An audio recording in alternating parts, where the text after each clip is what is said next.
ಅರ್ಜುನ ಎಂಬವನೇ ನೀನೋ ತಾಮ್ ದಿಂದ ತಾಗಡತ್ತ ತಯ್ಯಕ್ಕು ತಾಮ್ ದತ್ತೈ ತದಿನ್ನ ತಾಮ್ ದತ್ತೈ ತದಿನ್ನ ತಾಮ್ ದತ್ತೈ ತದಿನ್ನ ತಾಮ್ ದತ್ತೈ ತದೈ ತತ್ತದೈ ತತ್ತದೈ ತತ್ತದೈ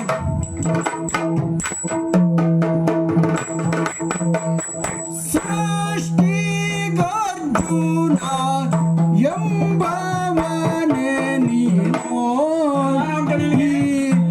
ಸೃಷ್ಟಿಗರ್ಜುನ ಈ ಸೃಷ್ಟಿಗರ್ಜುನ ಎಂಬವನೇ ನೀನೋ ನಿನ್ನ ಶ್ವವ ಪಟ್ಟಿಕೊಂಡಿಯೇವು ನಾವು ನಿನ್ನ ಶ್ವವ ಅಶ್ವವ ಕಟ್ಟಿಕೊಂಡಿಯೇವು ನಾವು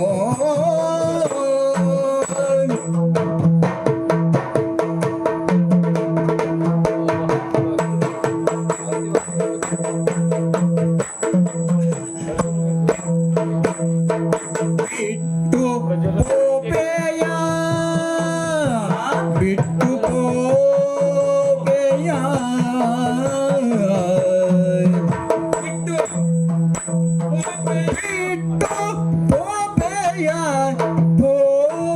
ಹೋಬೇಯ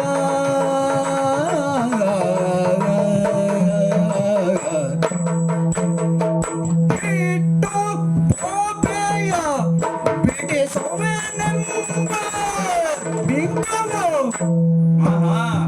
ಬಿಟ್ಟು ಹೋಬೇಯ ಬಿಟ್ಟು ಹೋಬೇಯ ಬಿಡಿಸುವೆನೆಂಬ ಬಿಂಕವು ಬಿಂಕವು ತಾನೇ ಬೇಳೆಂದನೋ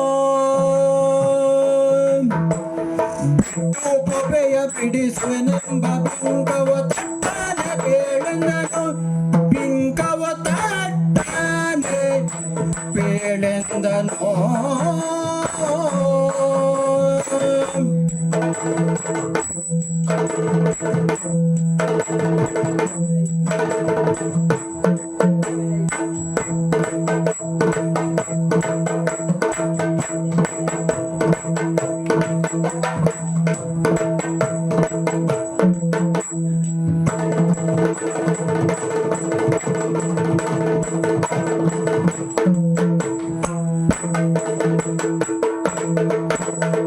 ಬಿಟ್ಟು ಹೋಬೇಯ ಬಿಡಿಸುವೆನೆಂಬ ಬಿಂಕವು ತಟ್ಟಾನೆ ಬೇಳೆಂದನು ನೀನು ತಟ್ಟಾನೆ ತಟ್ಟನೆ ತಟ್ಟಾನೆ ಬೇಳೆಂದನು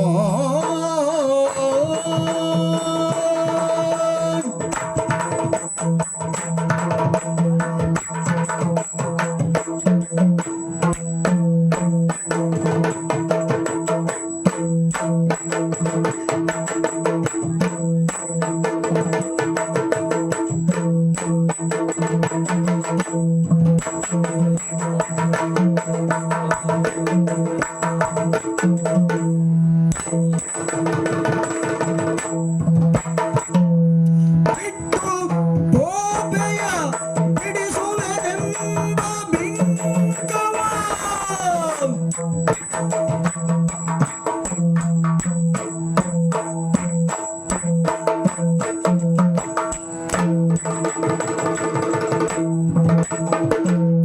ಬಿಟ್ಟು ಹೋಬೇಯ ಬಿಡಿಸುವೆನೆಂಬ ಬಿಂಕವು ತಟ್ಟನೆ ಬೇಳೆಂದನೋ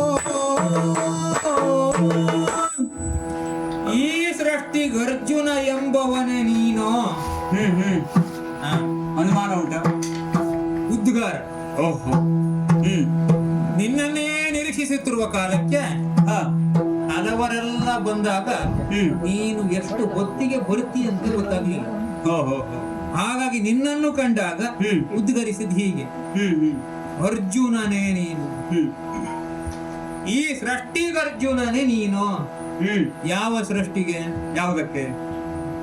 ಚತುರ್ಮುಖ ಬ್ರಹ್ಮನ ಈ ಸೃಷ್ಟಿಯಲ್ಲಿ ಅರ್ಜುನ ಎಂದು ನಾಮಧೇಯದಿಂದ ಲೋಕದಲ್ಲಿ ಖ್ಯಾತಿ ಪಡೆದವರು ಹಲವರಿದ್ದಾರೆ.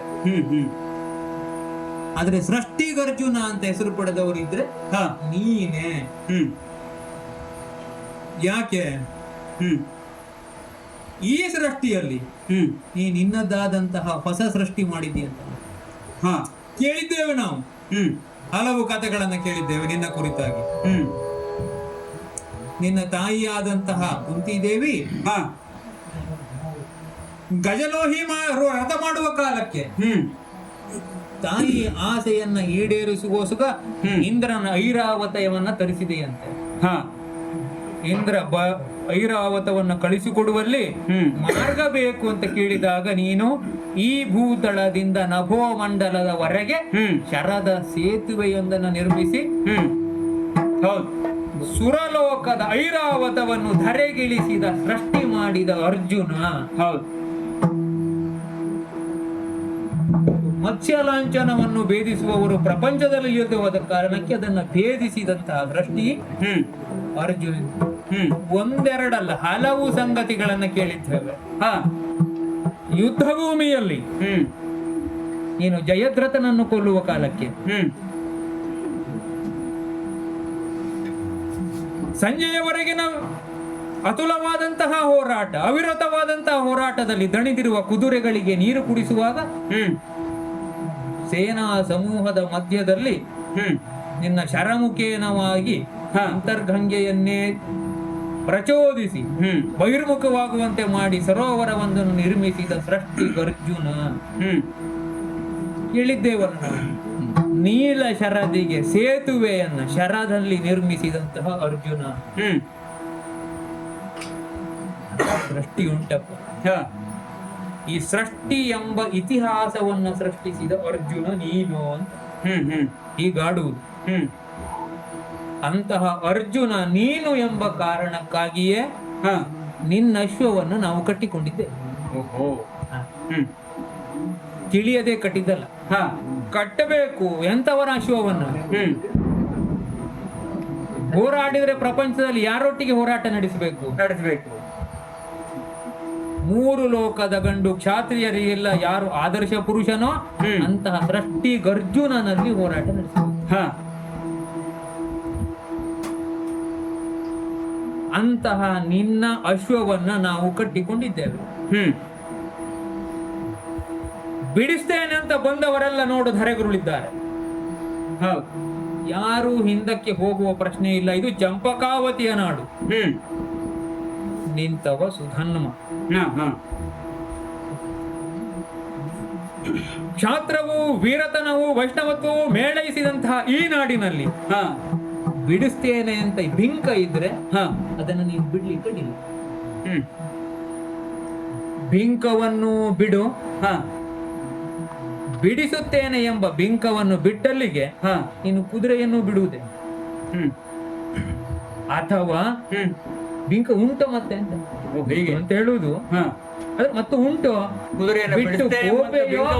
ಉಂಟು ಹೋಗ್ತೀವ ಮತ್ತೆ.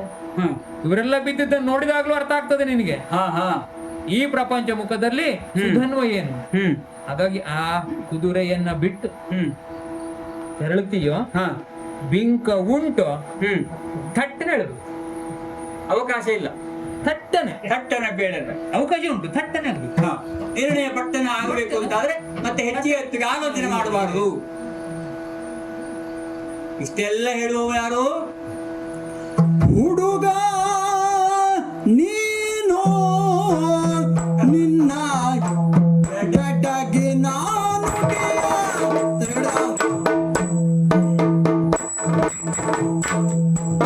ಹುಡುಗ ನೀನು ನಿನ್ನ ಗಡಗೆ ನಾನುಡಿಯ ಗಡಗೆ ನಾನುಡಿಯ ಕೊಟ್ಟಿಡು ಕೊಟ್ಟಿಡು ಕೊಟ್ಟಿಡು ಎಮ್ಮ ಹಯವ ಬಿಡು.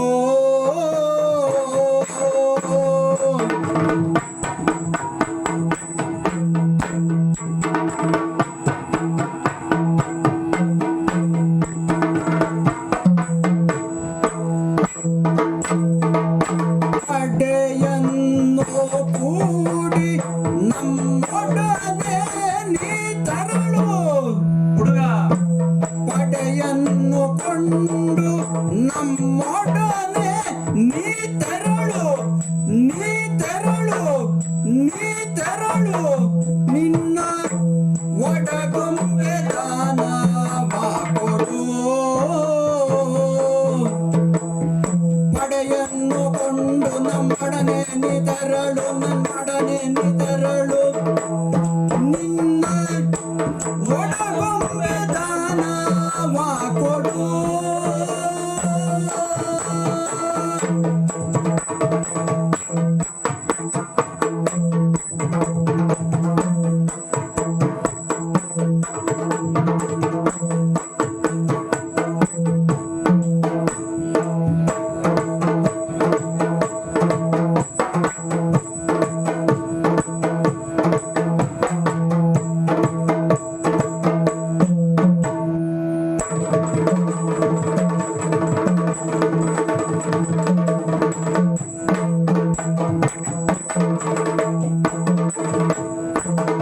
ಪಡೆಯನ್ನು ಕೊಂಡು ನಮ್ಮೊಡನೆ ನೀ ತರಳು. ನಿನ್ನ ಒಡಗುಂಬೆ ದಾನವ ಕೊಡು. ನಿನ್ನ ಒಡಗುಂಬೆ ದಾನವ ಕೊಡು. ಹುಡುಗ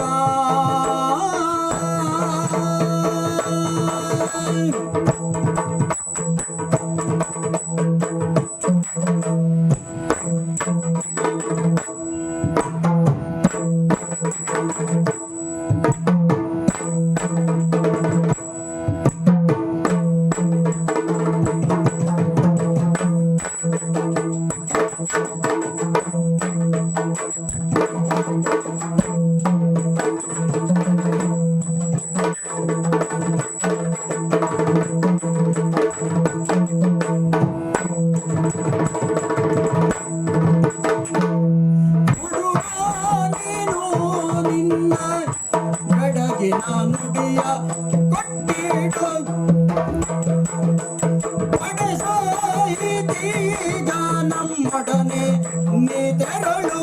ನಿನ್ನ ಒಡಗೊಂಬೆ ದಾನವ ಕೊಡು. ಅಯ್ಯ ಹುಡುಗ ಪಾರ್ಥ, ನಿನ್ನನ್ನ ಹುಡುಗ ಅಂತ ಸಂಬೋಧಿಸಲು ಚಂಪಕ ನಾಡಿನ ಹಂಸಧ್ವಜ ಭೂಪಾಲನ ಮಗ ಸುಧನ್ವ ಎನ್ನುವುದಾಗಿ ಸಂಬೋಧಿಸಲು ಸ್ವಲ್ಪ ಅನುಮಾನ ಆಯ್ತು ನನಗೆ. ಯಾಕೋ? ಮೊದಲು ನಿನ್ನ ಪ್ರಾರಂಭ ಹೇಗೆ ಸೃಷ್ಟಿಗರ್ಜುನನು ನೀನು ಹೌದು ಪ್ರಶ್ನೆ ಮಾಡಿದೀಯ, ಸಹಜ. ಇಲ್ಲಿಯ ತನಕ ಅರ್ಜುನನ ಯುದ್ಧದ ಭೀಕರತೆಯನ್ನು ಅರಿಯದ ನೀನು ಕೇವಲ ಅರ್ಜುನನ ಕುರಿತಾಗಿರುವಂತಹ ವಿಶೇಷತೆಗಳನ್ನಷ್ಟೇ ನೋಡಿದ ಕೇಳಿದ ನೀನು ಸಹಜವಾಗಿ ಅರ್ಜುನ ಬಂದು ನಿಂತಾಗ ಉದ್ಧಾರ ಪೂರ್ವಕವಾಗಿ ಸೃಷ್ಟಿಗರ್ಜುನನು ನೀನು ಅಂತ ಕೇಳಿದರೆ ತಪ್ಪಲ್ಲ. ನೀನು ಹೇಳಿದ ಹಾಗೆ ಆ ಎಲ್ಲ ಸೃಷ್ಟಿಯನ್ನು ಮಾಡಿದವ ಇದೇ ಅರ್ಜುನ ಎಂಬುದರಲ್ಲಿ ಎರಡು ಮಾತಿಲ್ಲ. ಆಮೇಲೆ ಹೇಳಿದೆಲ್ಲ, ನಿನ್ನ ಕುದುರೆಯನ್ನ ನಾನು ಕಟ್ಟಿಕೊಂಡಿದ್ದೇನೆ, ನೀನಲ್ಲ ಕಟ್ಟದ್ದು, ನಿನ್ನ ಅಪ್ಪ. ಹೌದು ಹೌದು, ನಿಮ್ಮವರು ಅಂತ ಇಟ್ಟುಕೊಳ್ಳೋಣ. ಬಿಟ್ಟು ಪೋಪೆಯೋ ಈ ಮಾತು ಹುಡುಗತನದ ಮಾತು ಎಂಬ ತೀರ್ಮಾನಕ್ಕೆ ನಾನು ಬಂದೆ. ಅಂತಹ ವಿಶೇಷತೆಗಳನ್ನು ಹೊಂದಿದ್ದ ಅರ್ಜುನನ ಬೆಂಗಾವಲಲ್ಲಿ ಬಂದ ಈ ಕುದುರೆಯನ್ನ ಕಟ್ಟುವ ದುಸ್ಸಾಹಸಕ್ಕೆ ನೀವು ಮುಂದಾದದ್ದಲ್ಲದೆ ಕಪ್ಪವನ್ನ ಕೊಟ್ಟು ನಮ್ಮ ಸಾಂಗತ್ಯವನ್ನ ಪಡೆಯುವುದನ್ನ ಬಿಟ್ಟು ನನಗೇ ಬಿಟ್ಟು ಪೋಪೆಯೋ ಬಿಡಿಸುವೆನೆಂಬ ಭಿಕ್ಕವೋ ಇಷ್ಟನ್ನ ನೀನು ಪ್ರಶ್ನೆ ಮಾಡ್ತೀಯ ಎಂಬಲ್ಲಿ ನೀನೊಬ್ಬ ಹುಡುಗ, ಇನ್ನೂ ನೀನು ಪ್ರಬುದ್ಧತೆಗೆ ಬರಲಿಲ್ಲ ಎನ್ನುವ ವಿಚಾರಕ್ಕೆ ನಾನು ಬರಬೇಕಾಗ್ತದೆ. ಯಾಕೆ ಅಂತಂದ್ರೆ ಯುದ್ಧ ಎನ್ನುವುದು ಕೇವಲ ಬಾಯಿ ಮಾತಿನಿಂದ ನಿರೂಪಿಸಲಾಗುವಂತಹ ವಿಷಯ ಅಲ್ವೇ ಅಲ್ಲ. ಅದು ರಣಕ್ಷೇತ್ರದಲ್ಲಿ ರಣಾಂಗಣದಲ್ಲಿ ನಿರ್ಣಯವಾಗಬೇಕಾದಂತಹ ವಿಷಯ. ಹಾಗಾಗಿ ಹತ್ತಾರು ಹಲವಾರು ತ್ರಿಲೋಕಗಳಲ್ಲಿ ಖ್ಯಾತಿಯನ್ನ ಹೊಂದಿದಂತಹ ಪಾರ್ಥನೆದರು ನೀನು ಬಿಟ್ಟು ಪೋಪೆಯೋ ಬಿಂಕವೋ ಅಂತ ಕೇಳ್ತೀಯ ಅಂತ ಆದ್ರೆ ನಿನಗಿನ್ನು ಸರಿಯಾಗಿ ಪ್ರಾಯ ಪ್ರಬುದ್ಧ ನೀನು ಆಗ್ಲಿಲ್ಲ ಎಂಬ ತೀರ್ಮಾನಕ್ಕೆ ನಾನು ಬರ್ತೇನೆ. ಹಾಗಾಗಿ ಹೇಳಿದ್ದು, ಹುಡುಗ ನೀನು ನಿನ್ನ ಬೆಡಗಿನ ನುಡಿಯ ಕಟ್ಟಿಡು. ನಿಮ್ಮ ಸೇನೆಯವರಿಗೆಲ್ಲ ಸಂತೋಷ ಆದೀತು ನೀನು ಹೇಳಿದ ಮಾತು.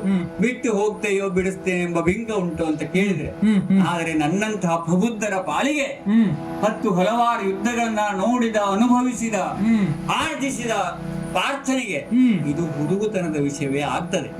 ಹಾಗಾಗಿ ಇಂತಹ ಮಾತುಗಳೆಲ್ಲ ವ್ಯರ್ಥ, ಅದು ಯಾವುದೇ ಪರಿಣಾಮವನ್ನು ಬೀರುವುದಿಲ್ಲ, ಏನೂ ಮಾಡ್ಲಿಕ್ಕೆ ಆಗುವುದಿಲ್ಲ, ಕೇಳುವುದಕ್ಕಷ್ಟೇ ಚಂದ ಅದು. ಹಾಗಾಗಿ ನಿನಗೊಂದು ಮಾತನ್ನ ಹೇಳ್ತೇನೆ. ಏನು? ನಮ್ಮೊಡಗೂಡು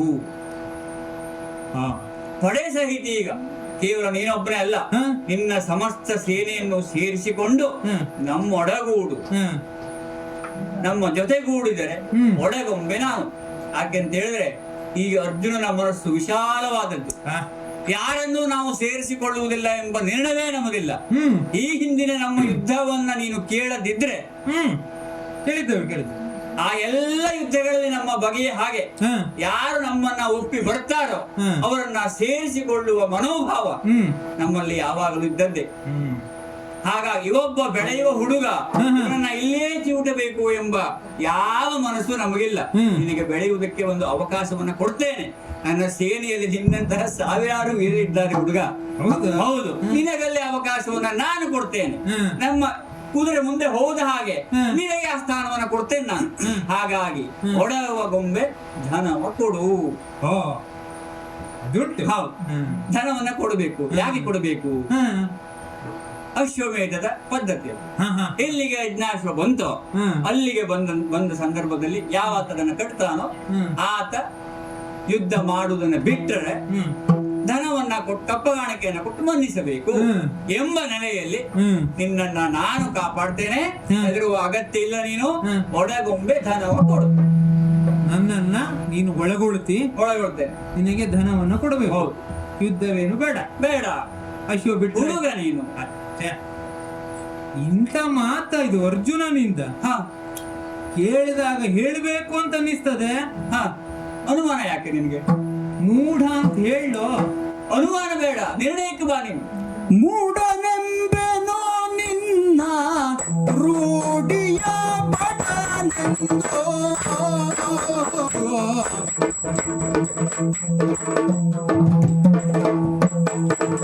ಮೂಢಯಂಬೆನೋ ನಿನ್ನ ರೂಢಿಯ ಬಡನೆಂದೋ, ಮೂಢನೆಂಬೆನೋ ನಿನ್ನ ರೂಢಿಯ ಬಡನೆಂದು ಆಡುತ್ತಿಹರೋ ಕೆಲರೋ, ಆಡುತ್ತಿಹರೋ ಕೆಲರೋ.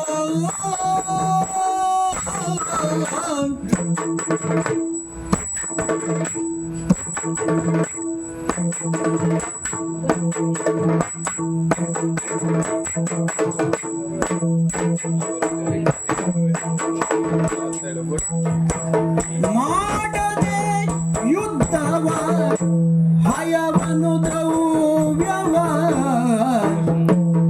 ಮಾಡದೆ ಯುದ್ಧವ, ಮಾಡದೆ ಯುದ್ಧವ ಹಯವನು ದ್ರವ್ಯವ, ಬೇಡಲು ದ್ವಿಜನೆ ನೀನು. ಮಾಡದೆ ಯುದ್ಧವ ಹಯವನು ದ್ರವ್ಯವ, ಬೇಡಲು ದ್ವಿಜನೆ ನೀನು. ದ್ರವ್ಯವ ಬೇಡಲು ದ್ವಿಜನೆ ನೀನು.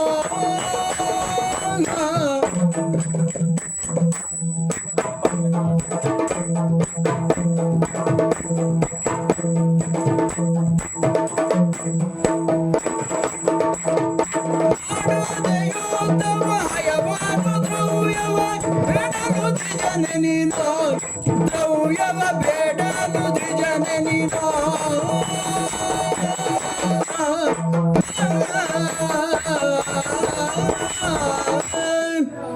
ಈ ಮಾತುಗಳನ್ನ ಕೇಳುವಾಗ ಮೂಢ ಅಂತ ಹೇಳಲು ಅಂತ ಅನ್ನಿಸ್ತದೆ. ಆದರೆ ಪ್ರಪಂಚದಲ್ಲಿ ನಿನ್ನನ್ನ ರೂಢಿಯ ಭಟ ಅಂತ ಗುರುತಿಸಿದ್ದಾರೆ. ಹ ಇಲ್ಲದೆ ಹೋದ್ರೆ ಈ ಕ್ಷಣಕ್ಕೆ ಈ ಮಾತನ್ನಾಡಿದಾಗ ಮೂಢ ಅಂತ ಹೇಳಬೇಕಿತ್ತು. ಆದ್ರೆ ಹೇಳುವ ನಿರ್ಣಯಕ್ಕೆ ಬರ್ಲಿಕ್ಕಾಗುದಿಲ್ಲ. ಯಾಕೆ ಯಾಕೆ? ಈ ರೂಢಿಯೊಳಗೊಬ್ಬ ಭಟ ನೀನು ಎಂಬುದನ್ನ ಈಗಾಗಲೇ ಪ್ರತಿಷ್ಠಾಪಿಸಿದೀಯ. ಅದರಲ್ಲಿ ಯಾವುದೇ ಸಂಶಯವಿಲ್ಲ.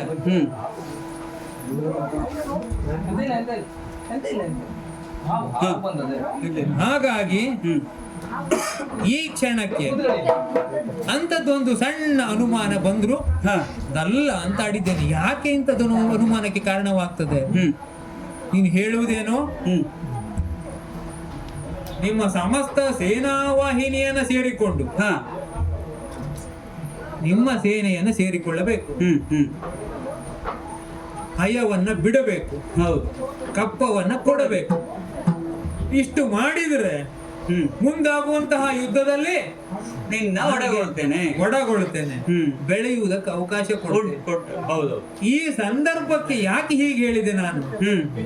ಇಲ್ಲಿವರೆಗಿನ ಈ ಸಂಗ್ರಾಮದಲ್ಲಿ ಸುಧನ್ವ ಎಷ್ಟು ಎಂಬುದನ್ನ ಪ್ರಪಂಚ ಮುಖಕ್ಕೆ ಈ ನಡೆದ ಯುದ್ಧದಲ್ಲಿ ನಿನ್ನವರೆಲ್ಲ ಧರೆಗುಳಿದ ಕಾಲಕ್ಕೆ ತೋರ್ಪಡಿಸಿದ್ದೇನೆ. ಹಾಗಾಗಿ ಈತ ಹಯವ ಬಿಡುವವನಲ್ಲ ಎಂಬ ನಿಶ್ಚಯಕ್ಕೆ ನೀನು ಬರಬೇಕಿತ್ತು, ಬರಲಿಲ್ಲ.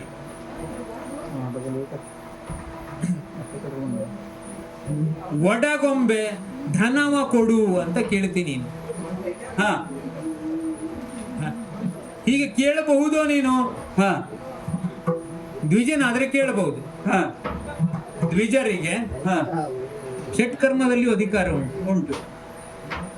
ಅಧ್ಯಯನ, ಅಧ್ಯಾಪನ, ಯಜ್ಞ, ಯಾಜನ, ದಾನ, ಪ್ರತಿಗ್ರಹ ಮಾಡೋದಕ್ಕೆ ಅಧಿಕಾರ ಉಂಟು. ಅಧ್ಯಯನ ಮಾಡಬಹುದು, ಅಧ್ಯಯನ ಮಾಡಿಸಬಹುದು. ಯಜ್ಞ ಮಾಡಬಹುದು, ಯಜ್ಞವನ್ನು ಮಾಡಿಸಬಹುದು. ದಾನವನ್ನು ಕೊಡಬಹುದು, ದಾನವನ್ನು ಸ್ವೀಕರಿಸಬಹುದು. ಕ್ಷತ್ರಿಯರಾದವರಿಗೆ 3ರಲ್ಲಿ ಅಧಿಕಾರ. ಹಾಗಾದ್ರೆ ಯಜ್ಞೋಪವೀತ ಉಂಟು ನಮಗೆ ಬ್ರಾಹ್ಮಣರೇ, ಆದ್ರೆ ದಾನ ಸ್ವೀಕರಿಸಕ್ಕೆ ಆಗುವುದಿಲ್ಲ. ಯಜ್ಞೋಪವೀತವಿದೆ. ಯಜ್ಞೋಪವೀತವಿದ್ದವರೆಲ್ಲ ವೇದವಿದರಾದ ವಿಪ್ರರಲ್ಲ. ವರ್ಣದಲ್ಲಿ ಯಾರು ವಿಪ್ರರು ಅಂತ ಪರಿಗಣಿಸಲ್ಪಟ್ಟಿದ್ದಾರೋ ಅವರಿಗೆ ಮಾತ್ರ ದಾನವನ್ನು ಸ್ವೀಕರಿಸುವ ಅಧಿಕಾರ ಉಂಟು. ಹಾಗಾಗಿ ಯುದ್ಧ ಮಾಡದೆ ನೀನು ಈಗ ಕೊಡು ಅಂತ ಹೇಳಿದ್ರೆ ನಾನು ದಾನ ಕೊಟ್ಟಾಗಲ್ವ ಸ್ವೀಕರಿಸ್ಲಿಕ್ಕೆ ನಿನಗೆ ಅಧಿಕಾರ ಉಂಟು.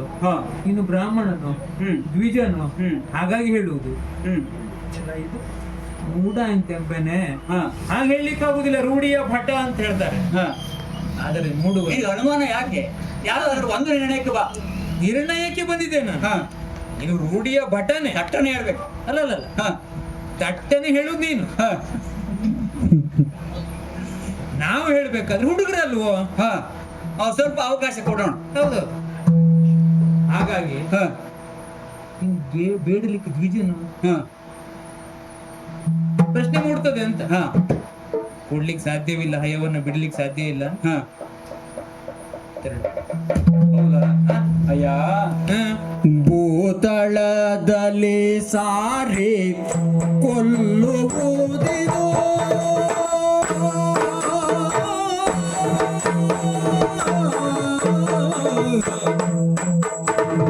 ಭೂತಳದಲ್ಲಿ ಸಾರಿ ಕೊಲ್ಲುವುದಿದು ರಾಜನೀತಿಯೋ ಆಗುವುದು ಕೇಳೋ, ರಾಜನೀತಿಯೋ ಆಗುವುದು ಕೇಳೋ.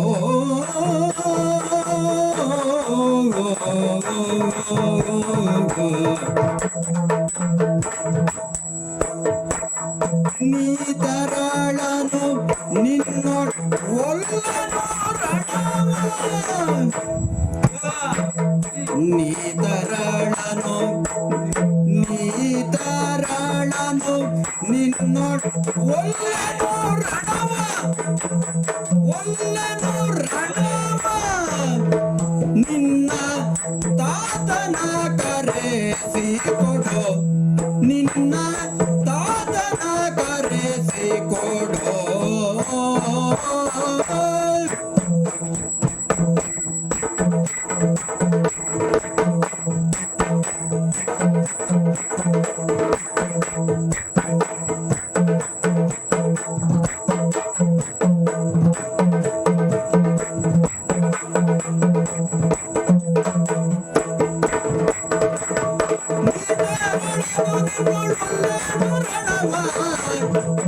ನಿನ್ನ ತಾತನ ಕರೆಸಿಕೊಡು ನಿನ್ನ ತಾತನ ಕರೆಸಿಕೊಡು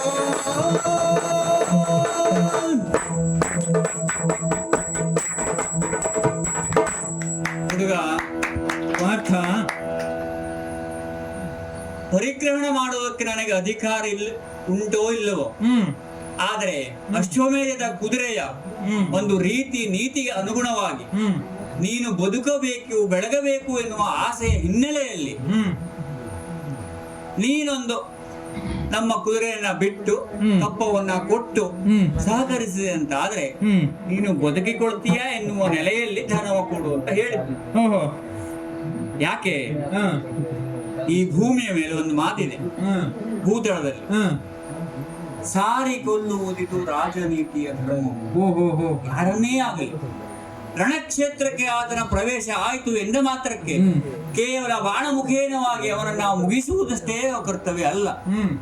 ಅವನಿಗೆ ಹಿಂದಿನ ಮುಂದಿನ ಭೂತ ಭವಿಷ್ಯಗಳ ಸ್ಥಿತಿಗಳನ್ನ ಹೇಳಿ ಅವನಿಗೆ ಮನವರಿಕೆ ಮಾಡುವಂತ ಕೆಲಸ ಆಗಬೇಕು. ಅದು ರಾಜನೀತಿ ಅಂತ ಎನಿಸಿಕೊಳ್ತದೆ. ಹೋರಾಟ ಎನ್ನುವುದನ್ನ ನಾವು ಮಾಡಬೇಕು ಅಂತ ಆದ್ರೆ ಸಮಬಲದಲ್ಲಿ ನಾವು ಹೋರಾಟವನ್ನು ಮಾಡಬೇಕಾಗ್ತದೆ.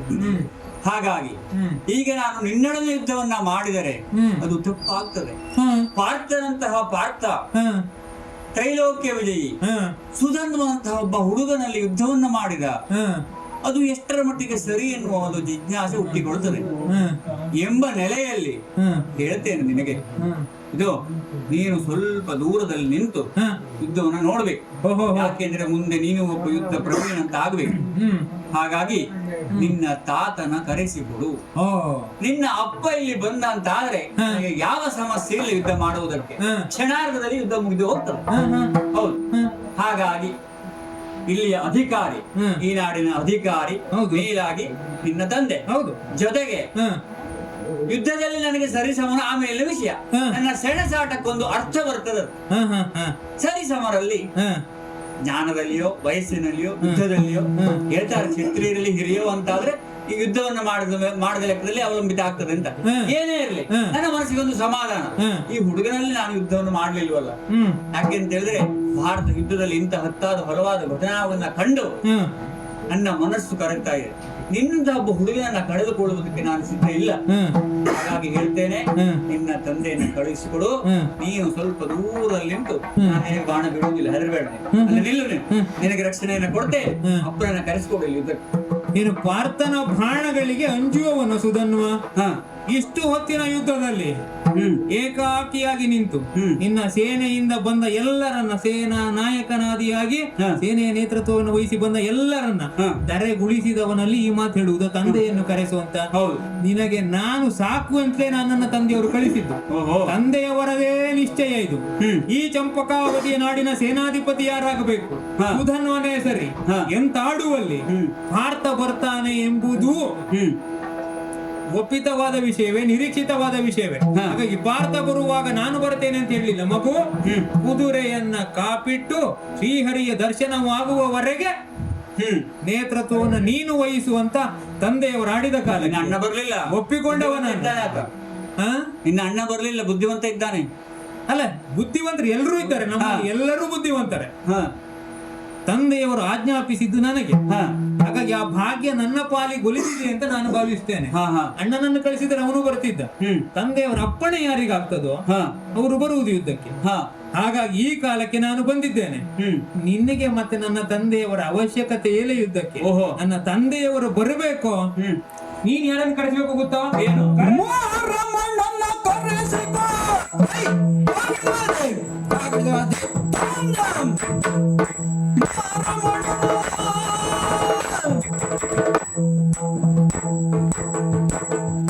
ಮಾರಮಣ್ಣನ ಕರೆಸಿಕೊ, ಹುಲು ಬರಿದೆ, ಹುಲು ಸಾರಥಿ ಬರಿದೆ.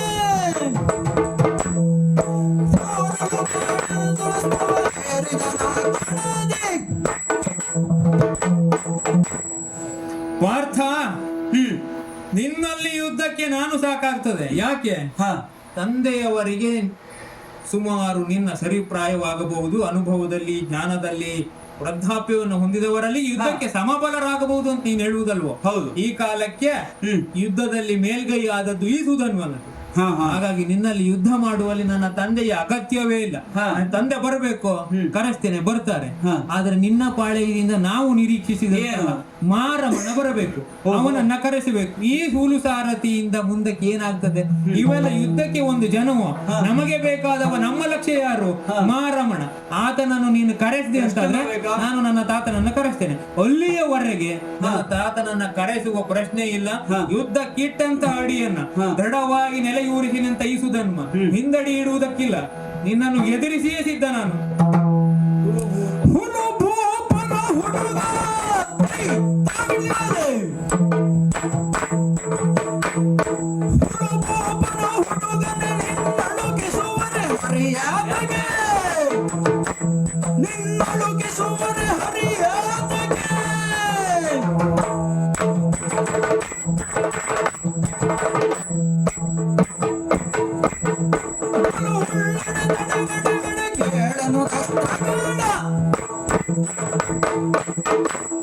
ಸುಧನ್ವ, ಮಾರಮಣನ ಕರೆಸಿಕೊ ಎನ್ನುವುದಾಗಿ ನಾನು ಹೇಳ್ತಾ ಇದ್ದೀನಿ. ಏನು?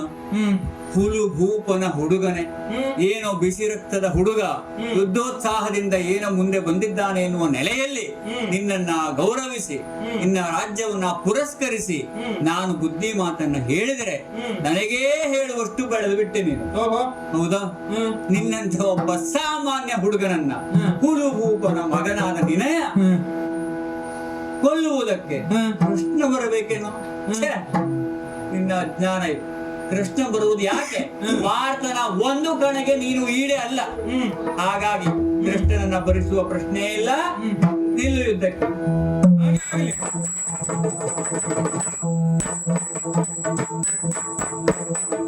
ಪೂತುರ ಸುಧನ್ವ,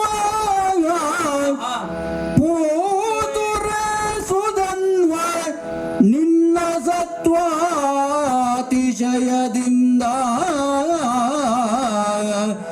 ವಿಖ್ಯಾತನಾಗಿಯೇ ಮಧ್ಯದವನಿಯೇ ತೆರೆದೊಳಿಸುವರು.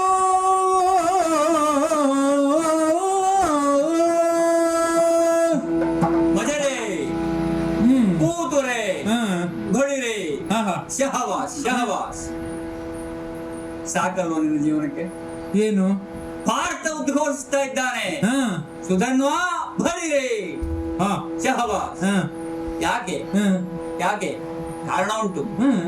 ಈ ಪಾರ್ಥನ ರಥವನ್ನ ಮಧ್ಯದವ ಈ ತೆರದೊಳಗೆ ತಿರುಗಿಸುವಂತಹ ಸಾಹಸಕ್ಕೆ ಕೈ ಹಾಕಿದೆಯಲ್ಲ ನೀನು, ಮಾಡಿ ತೋರಿಸಿದೆಯಲ್ಲ, ಮೆಚ್ಚುವ ಮನಸ್ಸುಂಟು ನನಗೆ. ಕ್ಷಾತ್ರಿಯ ತೇಜವಂತಹ ನೀನು, ನಿನ್ನ ಪರಾಕ್ರಮವನ್ನ ನಾನು ಮೆಚ್ಚಿಕೊಳ್ತೇನೆ.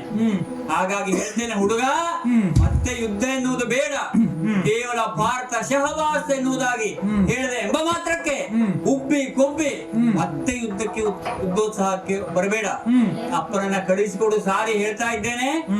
ಆದೀತ ಧನಂಜಯ? ಎಲೆ ಧನಂಜಯ ಕೇಳೋ,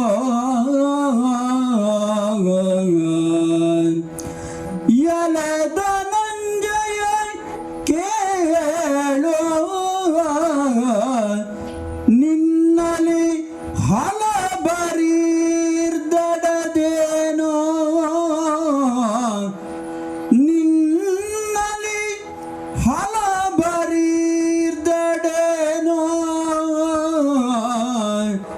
ಕೃಷ್ಣನ ಲಲಿತ ಸಾರಥ್ಯಗಳಿಲ್ಲದೆ, ಕೃಷ್ಣನ ಲಲಿತ ಸಾರಥ್ಯಗಳಿಲ್ಲದೆ ಸಮರ ಮಧ್ಯದೊಳು ಹುಲು ಪರಾಕ್ರಮಿ ಸೂತನಿಂದಲೇ ಗೆಲ್ಲಬಹುದೇ, ಹುಲು ಪರಾಕ್ರಮಿ ಸೂತನಿಂದ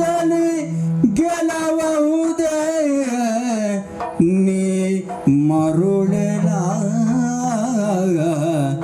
ನೀ ಮರುಳೆಲ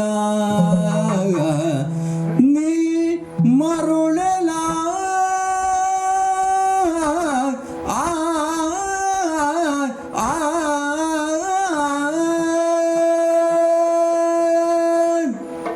ಧನಂಜಯ, ಹಾ ಈಗಲೂ ಮತ್ತದೇ ಮಾತು, ತಾತನನ್ನ ಕರೆಸುವಂತ. ಹೌದು.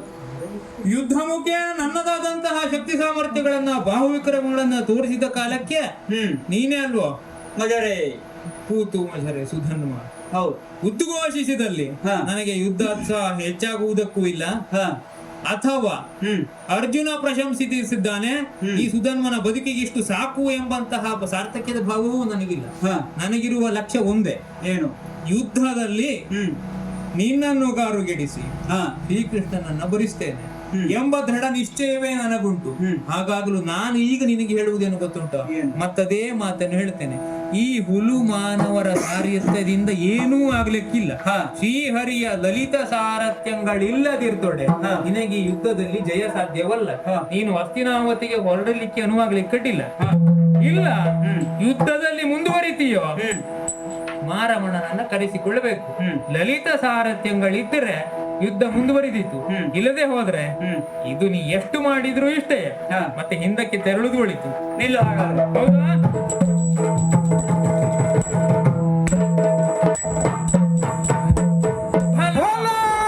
ವೀರನೇ ನೋಡ್ಬೋದು ಏನೋ ಶೂರನೇ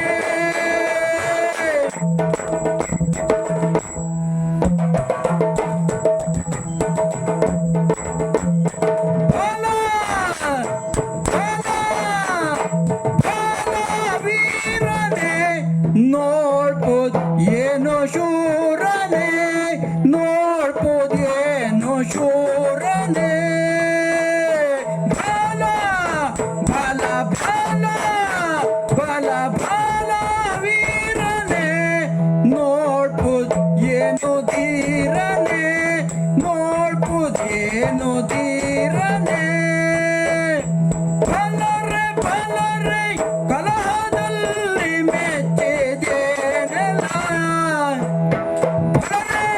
ಬಲ, ಬಲರೆ, ಬಲ, ಬಲರೆ, ಬಲ, ಬಲರೆ, ಬಲರೆ ಕಲಹದಲ್ಲಿ ಮೆಚ್ಚಿದೇನೆಲ್ಲ.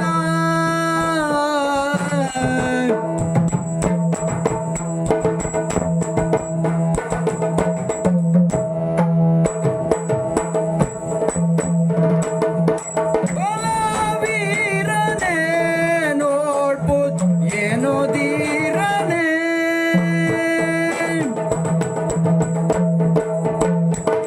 ಶಿವನ ಕೂಡೆ ಸೆಣಸಿದಂತ ಹವನ ಎಲ್ಲಿದೆ, ಶಿವನ ಕೂಡೆ, ಶಿವನ ಆ ಶಿವನ ಕೂಡೆ ಸೆಣಸಿದಂತ ಹವನ ಎಲ್ಲಿದೆ, ಆ ಹವನ ಎಲ್ಲಿದೆ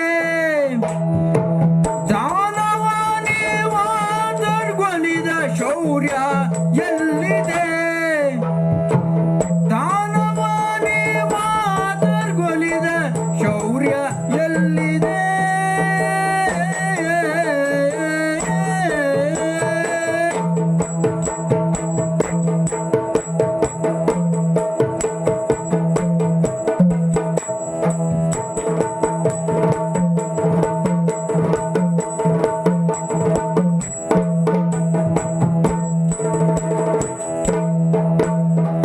ಬಾಲ ವೀರನೇ ನೋಡ್ಬೋದು ಏನು ಧೀರನೇ, ನೋಡ್ಬೋದು ಏನು ಧೀರನೇ ಬಲ್ಬಲಾರೆ ಕಲಹದಲ್ಲಿ ಮೆಚ್ಚಿ ಏನೆಲ್ಲ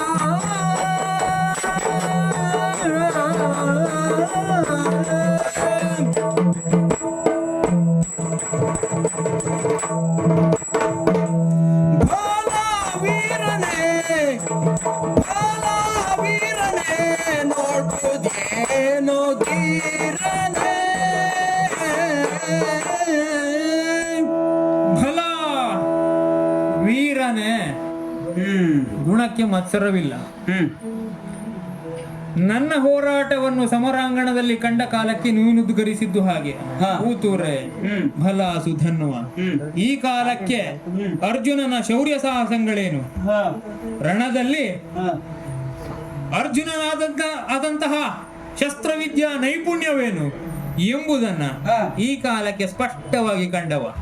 ಪ್ರಪಂಚದಲ್ಲಿ 3 ಲೋಕದ ಗಂಡು ಅಂತ ಯಾಕೆ ಆಡ್ತಾರೆ? ಪ್ರಪಂಚದಲ್ಲಿ ಎಲ್ಲ ಯೋಧರನ್ನ ಗೆಲ್ಲಬಲ್ಲ ವಿಜಯಿ ಅಂತ ಆಡುವುದು ಯಾಕೆ ನಿನ್ನನ್ನು? ಹೆಚ್ಚೇನು ಈ ಪ್ರಪಂಚದಲ್ಲಿ ಕಿರೀಟ ಹೊತ್ತವರಿಗೆಲ್ಲ ಕಿರೀಟಿ ಅಂತ ಹೆಸರಿಲ್ಲವಲ್ಲ, ಇದ್ರೆ ನಿನಗ ಮಾತ್ರ ಅಲ್ಲ.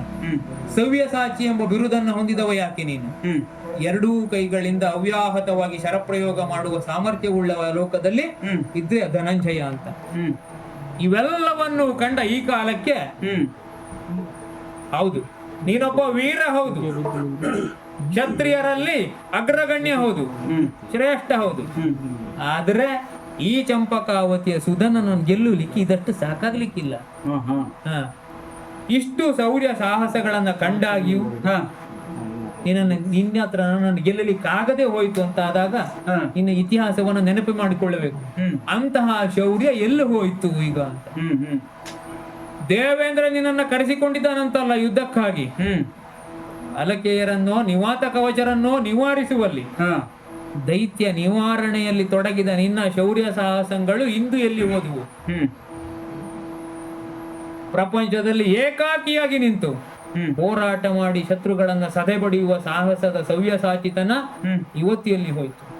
ಕುರುಕ್ಷೇತ್ರದ ರಣಧಾರುಣಿಯಲ್ಲಿ ಕುರುರಾಯನ ಸೈನ್ಯದ ಎಲ್ಲರನ್ನ ಕಳೆದು ಯುದ್ಧ ಮುಖೇನ ಅವರನ್ನೆಲ್ಲ ಕೊಂದು ಕಳೆದೆಯಲ್ಲ. ಭೀಷ್ಮರೋ ದ್ರೋಣರೋ ಎಂತೆಂತ ಅತಿರಥ ಮಹಾರಥರಿದ್ರು,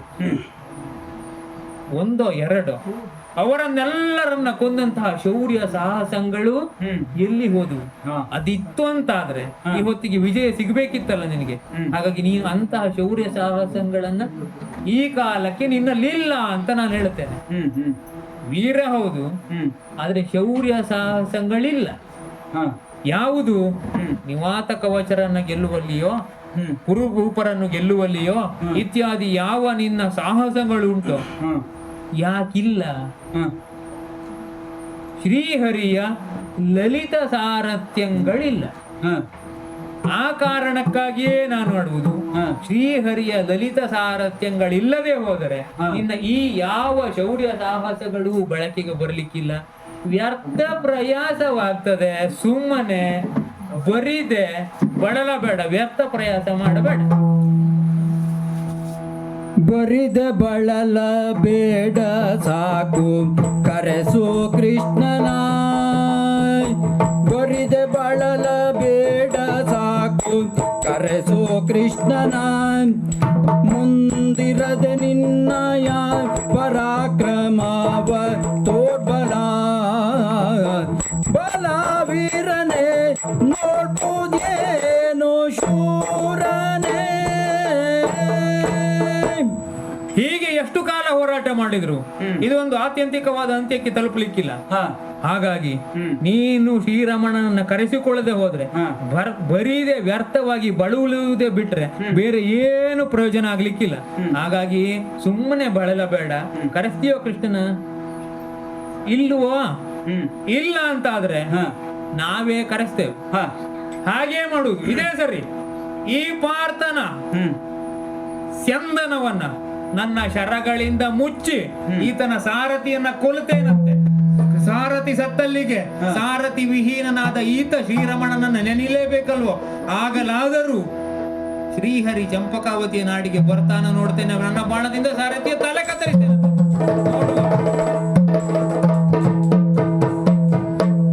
ಏನ್ ಆಶ್ಚರ್ಯ! ಎಷ್ಟೊಂದು ಯುದ್ಧವನ್ನ ಗೆದ್ದಂತಹ ಪಾರ್ಥನಿಗೆ ಸಣ್ಣ ಹುಡುಗನನ್ನ ಗೆಲ್ಲುವುದು ಕಷ್ಟವಾಗಿ ಹೋಯಿತೆ.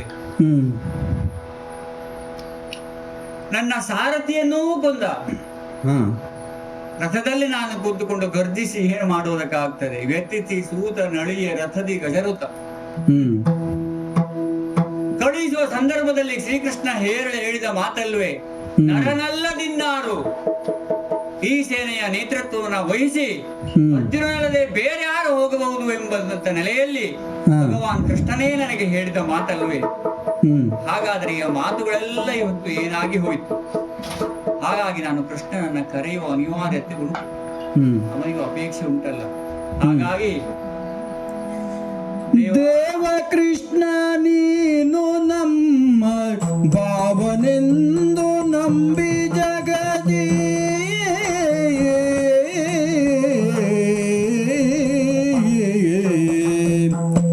ದೇವ ಕೃಷ್ಣ ನೀನು ನಮ್ಮ ಭಾವನೆಂದು ನಂಬಿ ಜಗದಿ ಕೋವಿದ ಶ್ವವನ್ನು ಪಿಡಿದು ಜೀವಿಸಿದೆವಲೈ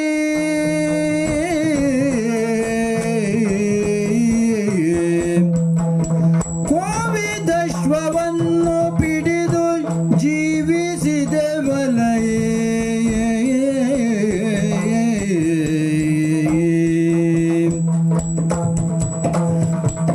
ಮುಂದಿನ ಯಾವ ವಿರೋಧಿಯೊಡನೆ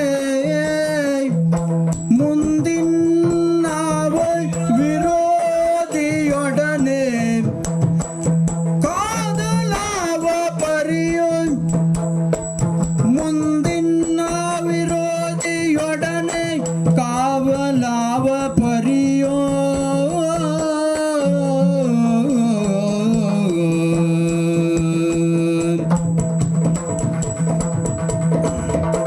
ದೇವ ಕೃಷ್ಣ ನೀನು ಎಮ್ಮ ಭಾವನೆಂದು ಜಗದೇ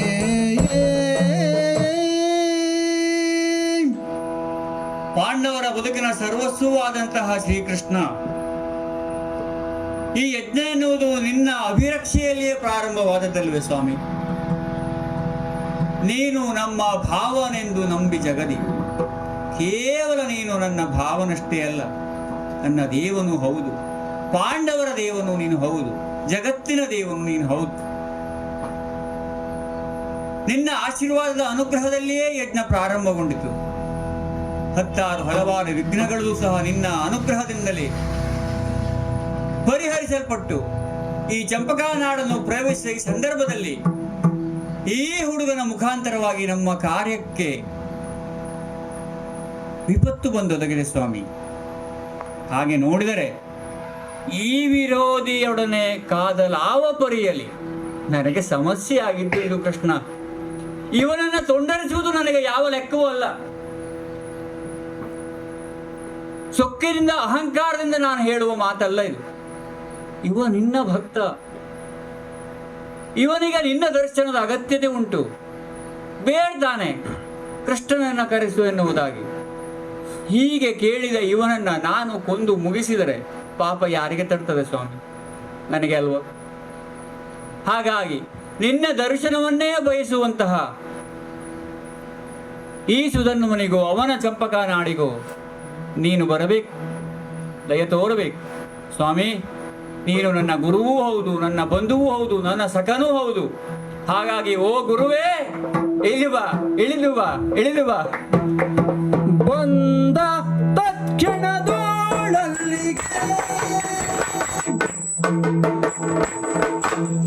ಬಂದ ತಕ್ಷಣದೊಳಲ್ಲಿಗೆ ಗೋವಿಂದ ನೊಲಿದು ಶ್ರೀರಂಗ ನೊಲಿದು ಗೋವಿಂದ ನೊಲಿದು ಬಂದ ತಕ್ಷಣದೊಳಲ್ಲಿಗೆ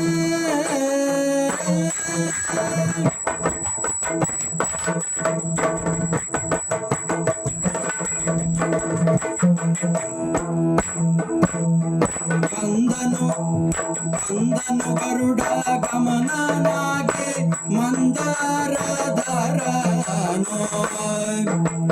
ಬಂದನು ಗರುಡ ಗಮನನಾಗೆ ಮಂದಾರಧರನೋ ಬಂದ ತಕ್ಷಣದೊಳಲ್ಲಿಗೆ ಗೋವಿಂದ ನೊಲಿದು ಬಂದ ತಕ್ಷಣದೊಳಲ್ಲಿಗೆ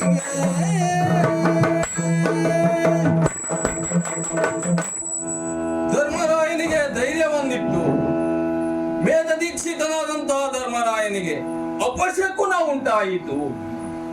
ಅಪಶಕನವನ್ನ ಕಂಡಂತಹ ಧರ್ಮರಾಯ ದಿಕ್ಕೆಟ್ಟು ಕಂಗಾಲಾಗಿ ನನ್ನನ್ನೇ ದಿಟ್ಟಿಸುತ್ತಿರುವಂತಹ ಸಂದರ್ಭದಲ್ಲಿ ನಾನು ಅವನಿಗೆ ಧೈರ್ಯವನ್ನ ಹೇಳಿದ್ದೇನೆ. ಅಷ್ಟೇ ಅಲ್ಲ, ಶಕುನಗಳು ಜೀವನ ಯಾನದಲ್ಲಿ ಸಾಮಾನ್ಯವಾಗಿ ಸತ್ಯ ಅಸತ್ಯಗಳನ್ನ ತೋರ್ಪಡಿಸುತ್ತದೆ. ಆ ತೋರ್ಪಡಿಸಿದಂತಹ ಸತ್ಯಾಸತ್ಯಗಳನ್ನ ಸರಿಯಾಗಿ ಸದ್ಧರ್ಮವನ್ನ ಕಾಪಾಡುವುದಕ್ಕಾಗಿ ನಾನೇ ಸತ್ಯನಾರಾಯಣನಾಗಿ ಅಲ್ಲಿಗೆ ಹೋಗಿ ಅಲ್ಲಿ ಸತ್ಯವನ್ನ ಸ್ಥಾಪಿಸುವುದರೊಂದಿಗೆ ಸದ್ಧರ್ಮವನ್ನ ಪೇಳುವುದರೊಂದಿಗೆ ಅಲ್ಲಿಯ ವಿಷಯವನ್ನ ಮುಂದುವರಿಸಿಕೊಂಡು ಹೋಗಿ ಅಲ್ಲಿಯ ಕಾರ್ಯವನ್ನ ಅಥವಾ ಅಶ್ವಮೇಧ ಯಾಗವನ್ನ ನಿರ್ವಿಘ್ನವಾಗಿ ಮುಗಿಸುವಂತೆ ಮಾಡುತ್ತೇನೆ ಎಂಬುವಂತ ಭರವಸೆಯನ್ನ ಅವನಿಗಿತ್ತಿದ್ದೇನೆ. ಅಲ್ಲಿಗೆ ಹೋಗುವುದನ್ನ ಸಂಕಲ್ಪ ಮಾಡಿದ್ದು ಯಾಕೆ? ಕೃಷ್ಣ ದ್ವೈಪಾಯನರಿಂದ ಸಂಕಲ್ಪವಾದಂತಹ ಈ ಅಶ್ವಮೇಧ ಯಾಗ, ಅದರ ರಕ್ಷಣೆಯ ಭಾರವನ್ನ ಅರ್ಜುನ ನನ್ನ ಮೇಲಿಟ್ಟಿದ್ದಾನೆ, ನನ್ನನ್ನ ನಂಬಿದ್ದಾನೆ.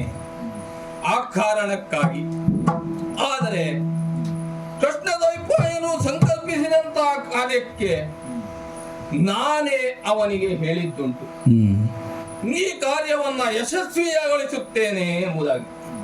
ಅಂತಹ ಕಾರ್ಯದಲ್ಲಿ ನಾನು ಹೋಗಬೇಕು ಅಂತ ಸಂಕಲ್ಪವನ್ನ ಯಾಕೆ ಮಾಡಿದೆ? ಅಲ್ಲಿರುವ ಒಬ್ಬ ಹುಡುಗ ಆತ್ಮದಲ್ಲಿರುವಂತಹ ಪರಮಾತ್ಮನೇ ಮೈದಳೆದು ಬಂದು ನನ್ನೆದುರಿನಲ್ಲಿ ನಿಲ್ಲಬೇಕೆಂದು ವಹಿಸುತ್ತಿದ್ದಾನೆ.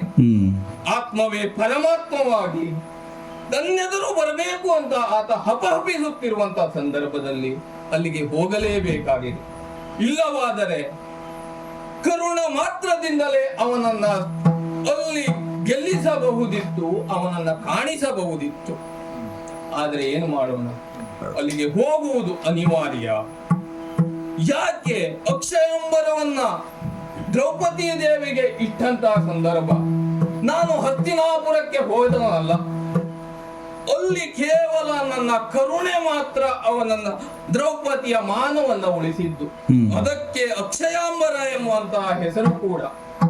ಹಾಗಿರುವಾಗ ಕೇವಲ ಕರುಣೆ ಮಾತ್ರದಿಂದ ಕೃಷ್ಣ ಈ ಜಗದಲ್ಲಿ ಪಾಂಡವರನ್ನ ರಕ್ಷಿಸ್ತಾನೋ ಅಥವಾ ಮೈಯಿಂದಲೋ ಮನಸ್ಸಿನಿಂದಲೋ ಎಂಬುದನ್ನ ಜಗಕ್ಕೆ ತೋರ್ಪಡಿಸಬೇಕು. ಅದರ ಜೊತೆಯಲ್ಲಿ ಕೇವಲ ಕರುಣೆ ಮಾತ್ರವಲ್ಲದೆ ಹಯಮೇಧವನ್ನ ಮಾಡುವ ಸಂದರ್ಭದಲ್ಲಿ ನಾವು ತಿಳಿದಿದ್ದು ಏನನ್ನ ಅಥವಾ ಪ್ರಪಂಚ ಅರ್ತಿದ್ದು ಏನನ್ನ? ಕುರುಕ್ಷೇತ್ರ ಮಹಾಯುದ್ಧದಲ್ಲಿ ಎಲ್ಲ ಕ್ಷತ್ರಿಯರು ನಾಶವಾಗಿ ಸಜ್ಜನರಾದಂತಹ ಕ್ಷತ್ರಿಯರು ಮಾತ್ರ ಉಳಿದಿದ್ದಾರೆ. ಆದರೆ ಸಜ್ಜನರಾದಂತಹ ಕ್ಷತ್ರಿಯರನ್ನ ಹೊರತುಪಡಿಸಿ ಕೇವಲ ದಾಯಾದಿಮಸ್ತರ ಅಣ್ಣ ತಮ್ಮಂದಿರ ಬಡಿದಾಟವೆಂದು ತಿಳಿದು ಕೆಲವು ಸಜ್ಜನ ಕ್ಷತ್ರಿಯರು ಆ ಮಹಾಭಾರತ ಯುದ್ಧದಲ್ಲಿ ಪಾಲ್ಗೊಳ್ಳಲೇ ಇಲ್ಲ.